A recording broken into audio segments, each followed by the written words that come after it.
What is up, guys? It's Miko3IS, and today I'm going to be showing you how to hardwire a dash cam into any Lexus 3IS. Now, this video is for a dash cam because that's what I'm installing, but if you learn this, you'll basically know how to hardwire anything into your car.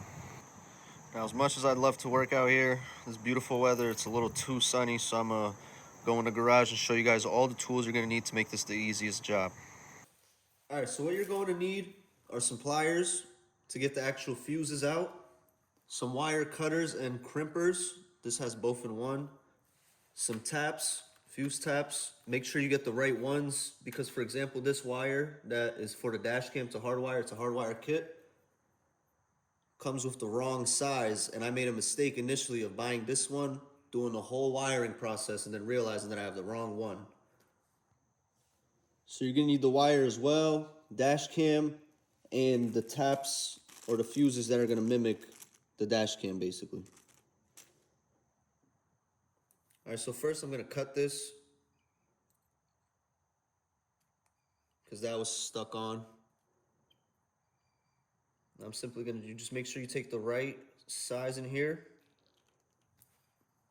And just like that, you have a cut. I like to fold it in half. Twist it.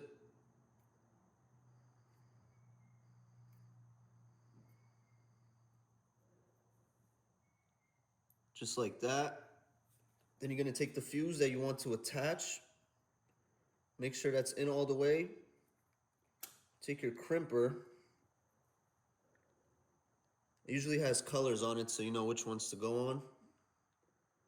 Go all the way back here, right where about the wire is. Squeeze nice and tight. And just like that, you're good to go.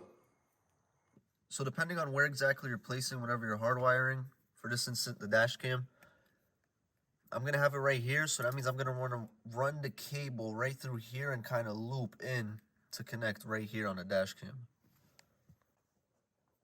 So just to show you guys, I'm gonna have the wire exposed about this much coming right out of here. So I'm gonna tuck it in this corner and just start guiding it in just like this. Maybe I could, no, I'm gonna have to use something to pry this open. This is gonna be the hardest part to get in. It seems like there's no gimme, but if you push it out, it'll move just enough to fit the cable. To tuck the wire, it might be a little hard to do with your fingers. I have this tool right here. Probably not the best thing, but if you do it carefully, you'll get away without scratching your actual windshield. So I'm just gonna start tucking this in along here and then up through here, and I'll show you guys the progress throughout the whole thing. All right, so it's tucked into here, coming along the headliner right there. Now for this part, to make it easier, I recommend just pulling this out and then tucking the wire in through here to come along this rubber lining right here all the way down to the fuse box. So I'm gonna get to doing that now and then just pop this right back in. All right, nice and flush. Now you just run it along this liner. I like to just even it back out so it doesn't look like it's popping out. I'll do that in a second. Then go all the way down back here, all the way down to the fuse box. All right, so we made it all the way to the bottom here. It's completely tucked away in this liner, running through up there, coming out there. For this part, you're gonna wanna lift this up. Just pop that out like that, and then tuck it under here to come out behind this plastic liner. All right, just like that. Cables ran all the way through. Now in the fuse box, you're gonna wanna take this off. And here are gonna be all your fuses in the car. So I'm choosing to actually go with this 15A for the front right seat heater. I'm gonna tap that with the dash cam because that turns on with the car, and that's what I'm going for. You could figure it out to make it be on all the time, even when your car is off and parked, but I don't really feel that's necessary for me. All right, so once you know what fuse you're gonna take out, you're gonna wanna take those pliers and simply just grab that exact fuse and just pull it right out just like that.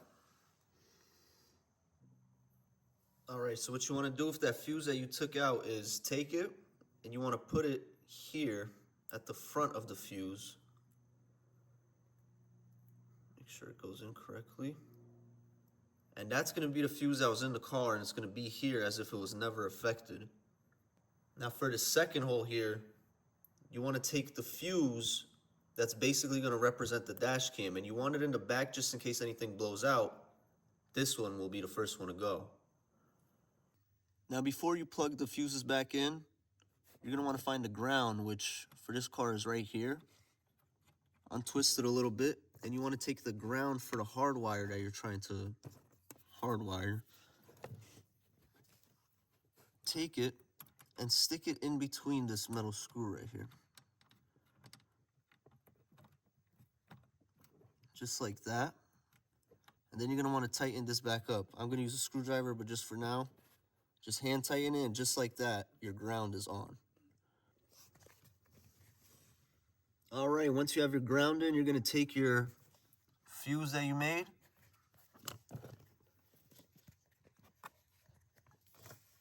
You're going to take it right here and put it right back to where you took the original. You're going to take your fuse and put it right back into the original one that you initially took out.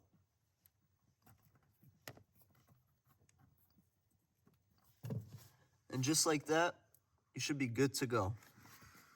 Now I need to get an adhesive strip to put right here and put it on this back side of the camera. I had some Velcro, but it was not holding up. I'm just gonna turn the car on now and see if everything is running, if everything is working. And the camera should turn on.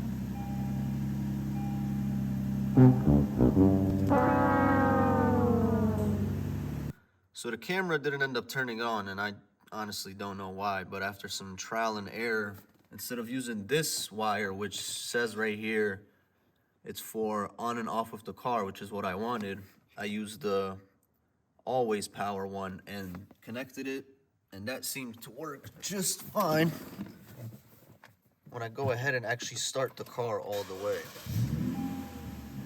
Now when I just press the button twice, as you can see, it powers on. So I'm not sure why that is, but all I did was change the wire and it worked just fine. All right, so after a very stressful 20 minutes, managed to get the cables all tucked away. As you can see, I got it jammed over here behind this hose or wire, whatever it is. The biggest trouble was getting those zip ties in there. It was literally impossible. I had to do the craziest fucking positions or whatever just to be able to fit under here and get my hands over there, but definitely satisfied with the result.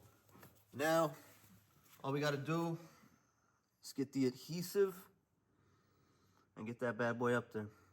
Overall, job came out really good, very simple. Like I said, this is definitely the hardest part, fitting under here. This car is so tight, but in the end looks super clean. Can't wait to have it up there and actually finally running again. All right, guys, and that's the final product. I just got some 3M double-sided tape. Overall, looks very clean. When you're driving, you can't even see it, just a little bit. Just to show you guys again, I'm gonna start the car. Give it a second, and then the camera starts up and starts recording right away. If this video helped you out at all or you enjoyed it, make sure you leave a like, comment, subscribe. It helps me out a lot. I got a lot more stuff coming for the car. I got parts on the way and just a lot more content and ideas I'm going to be bringing out. So yeah, just make sure you guys stay tuned and see you guys in the next video.